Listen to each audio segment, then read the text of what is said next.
Hello, my name is Becca, welcome back to my channel, and today it is time for my September wrap up. So first let's just go through the stats. In September I read 7 books. I read 1 audiobook, 2 graphic novel volumes and 4 full-size books. This came to a total of 2,446 pages at an average of 81.5 pages per day. For the star ratings I had 0 1-star books, 1 2-star book, 1 3-star book, 3 4-star books and 2 5-star books. I'm no longer going to be going through my audiobooks or my graphic novels in my wrap up because I'm on book 5 of a series of unfortunate events and like volume 23 of The Walking Dead, and I can't really tell you anything about them because spoilers being so far into the series, and it's not like I'm reading anything new, I'm just continuing with the series. So I'm just going to tell you what they were and the star rating that I gave them. First we'll start with the audiobook I listened to, and that was The Austere Academy, which is number 5 in a series of unfortunate events. I gave this 3 stars. The 2 graphic novels were The Walking Dead Volume 21, All Out War Part 2. I gave this one 4 stars.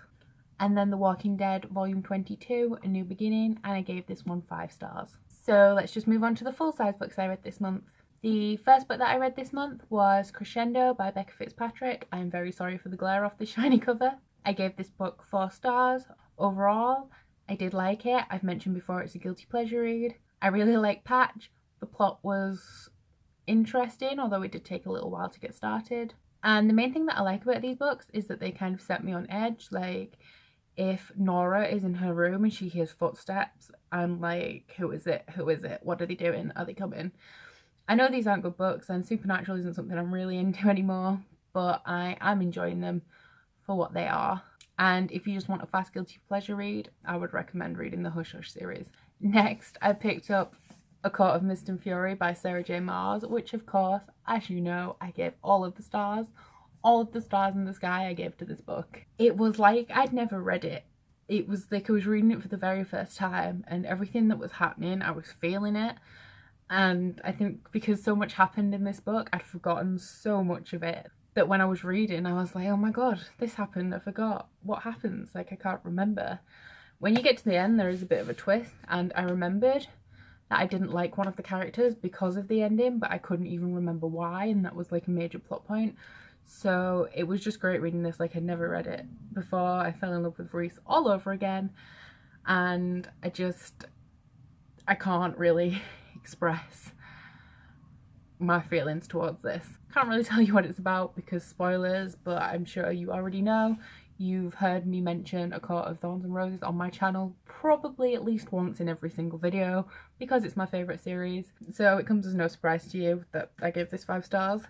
This is probably going to be in my top 10 favourite books of the year, even though it was only a reread. It's just that good and it's just better than older books. It's just... I love this book so much. Moving on, the next book that I picked up was Silence by Becca Fitzpatrick. Now, you will have just heard me say I recommend reading the Hush Hush series, but this was just awful. The first 250 pages were filler. Without going too much into spoilers, it isn't a spoiler because it makes no sense. At the beginning of this, Nora's lost her memory. She doesn't remember anything about angels or anything like that. She doesn't remember anything that's happened in the other books. And so essentially the first 250 pages, she's just wandering around with no memory, doing nothing. The plot is being furthered slightly, but because she has no memory and she's learning everything again, it's just so ridiculous. Like, she sees something and she's shocked, even though she shouldn't be because she already knows. This book, I gave it 2 stars. It was terrible. And when you get past the 250 pages where she has no memory, like, she's talking to Patch and he's like, oh yeah, about this. And then she's like, what is that? What are you talking about? But I already know as a reader because I've read all the books, and just for the sense of the realism that she lost her memory and she doesn't know these things, then like Patch has to repeat everything that's already happened. So you know what? You don't even need to read the first 2 books. You could just start with this one, and the first 2 books are just recapped in the first 300 pages of this.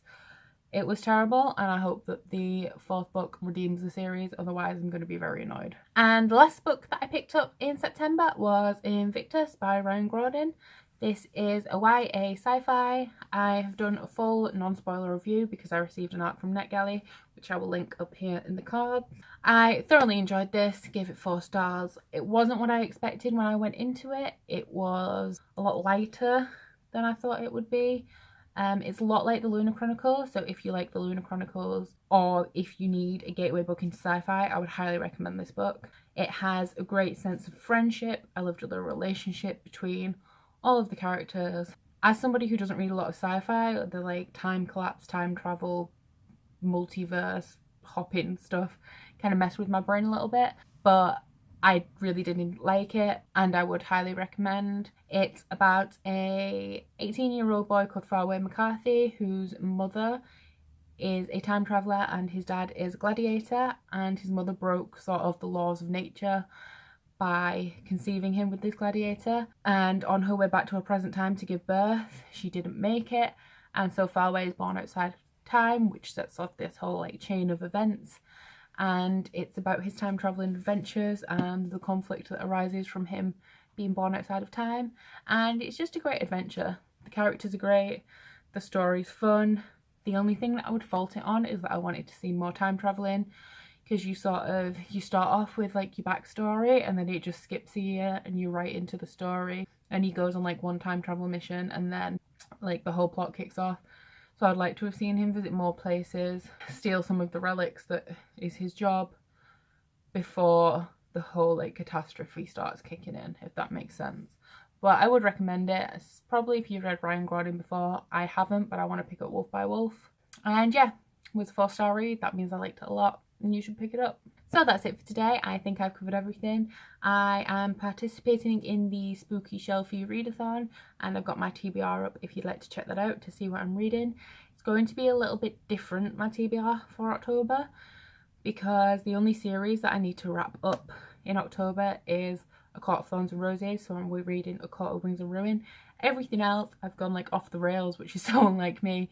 I'm reading a bunch of standalone novels and like starting new series, and it's all new and exciting, so you can check that out if you want to. In the drop down bar you'll find my links to Goodreads, Instagram and Twitter if you'd like to be my friend. If you've read any of these books and have anything to say, you can pop a comment below. I know on Goodreads a lot of people had something to say about how terrible silence is. But aside from that, please like and don't forget to subscribe. Bye!